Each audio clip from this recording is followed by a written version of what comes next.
રાજ્યભરના સામૂહિક આરોગ્ય કેન્દ્રો, પ્રાથમિક આરોગ્ય કેન્દ્રો, જનરલ હોસ્પિટલો, સિવિલ હોસ્પિટલો, જીમસ મેડિકલ કોલેજ અને હોસ્પિટલમાં વર્ગ 3 અને વર્ગ 4ના કર્મચારીઓની સેવા આઉટસોર્સિંગથી લેવા માટે એજન્સીઓ નક્કી કરવા નવેમ્બર 2023માં ટેન્ડર પ્રક્રિયા હાથ ધરવામાં આવી હતી અને આ ટેન્ડરની શરત મુજબ લીવ ઓન કેસના નાણાં દર મહિને પગારની સાથે કર્મચારીઓને એસ્ક્રો એકાઉન્ટ મારફતે ચૂકવવાના થતા હતા।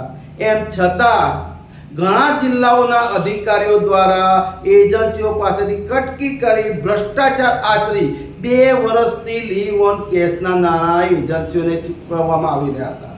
ત્યારે આ બાબતે ગુજરાત જનતા જાગૃતિ મંચ દ્વારા ભાવનગર અને દાહોદ જિલ્લાના અધિકારીઓના ભ્રષ્ટાચારની સરકારમાં ફરિયાદ કરી અને ઓપરેશન ગંગાજળ હેઠળ આ બંને જિલ્લાના અધિકારીઓને ફરજિયાત નિવૃત્ત કરવાની માંગ કરી હતી। ત્યારે સરકારશ્રી દ્વારા પણ હકારાત્મક વલણ દાખવી હરેશવાળા પાસેથી વિભાગીય નાયબ નિયામકનો ચાર્જ છીનવી લેવામાં આવ્યો તેમજ ભાવનગર જિલ્લા પંચાયતના CDHO ચંદ્રમણીને તાત્કાલિક પોરબંદર બદલી કરી દેવામાં આવી છે। સાથે ભાવનગર જિલ્લાના ભ્રષ્ટાચારી અધિકારીઓની તપાસ રાજકોટ વિભાગીય નાયબ નિયામકને અને દાહોદ જિલ્લાના ઉદય તિલાવત સહિતના ભ્રષ્ટાચારી અધિકારીઓની તપાસ વડોદરા વિભાગીય નાયબ નિયામકને સોંપવામાં આવી છે। ગુજરાત સરકારની આ કામગીરીને ગુજરાત જનતા જાગૃતિ મંચ બિરદાવે છે।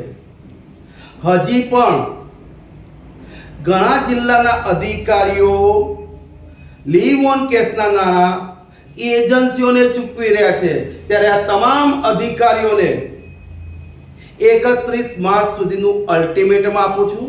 31 માર્ચ પહેલા છેલ્લા 2 વર્ષમાં લીવ ઓન કેસના એજન્સીઓને ચૂકવેલા નાણાંની રિકવરી કરી અને કર્મચારીઓને એસ્ક્રો એકાઉન્ટ મારફતે ચૂકવી દેવા જણાવું છું। જો 31 માર્ચ સુધી અધિકારીઓ આ નાની રિકવરી કરી કર્મચારીઓને મજૂરી નહીં આપે તો આવા ભ્રષ્ટાચારી અધિકારીઓની રાતોની ઊંઘ હરામ કરી દેવામાં આવશે અને જ્યાં સુધી આ અધિકારીઓને જેલ ભેગા નહીં કરવામાં આવે ત્યાં સુધી લડત ચાલુ રાખવામાં આવશે। રજનીકાંત ભારતીય, પ્રમુખ, ગુજરાત જનતા જાગૃતિ મંચ।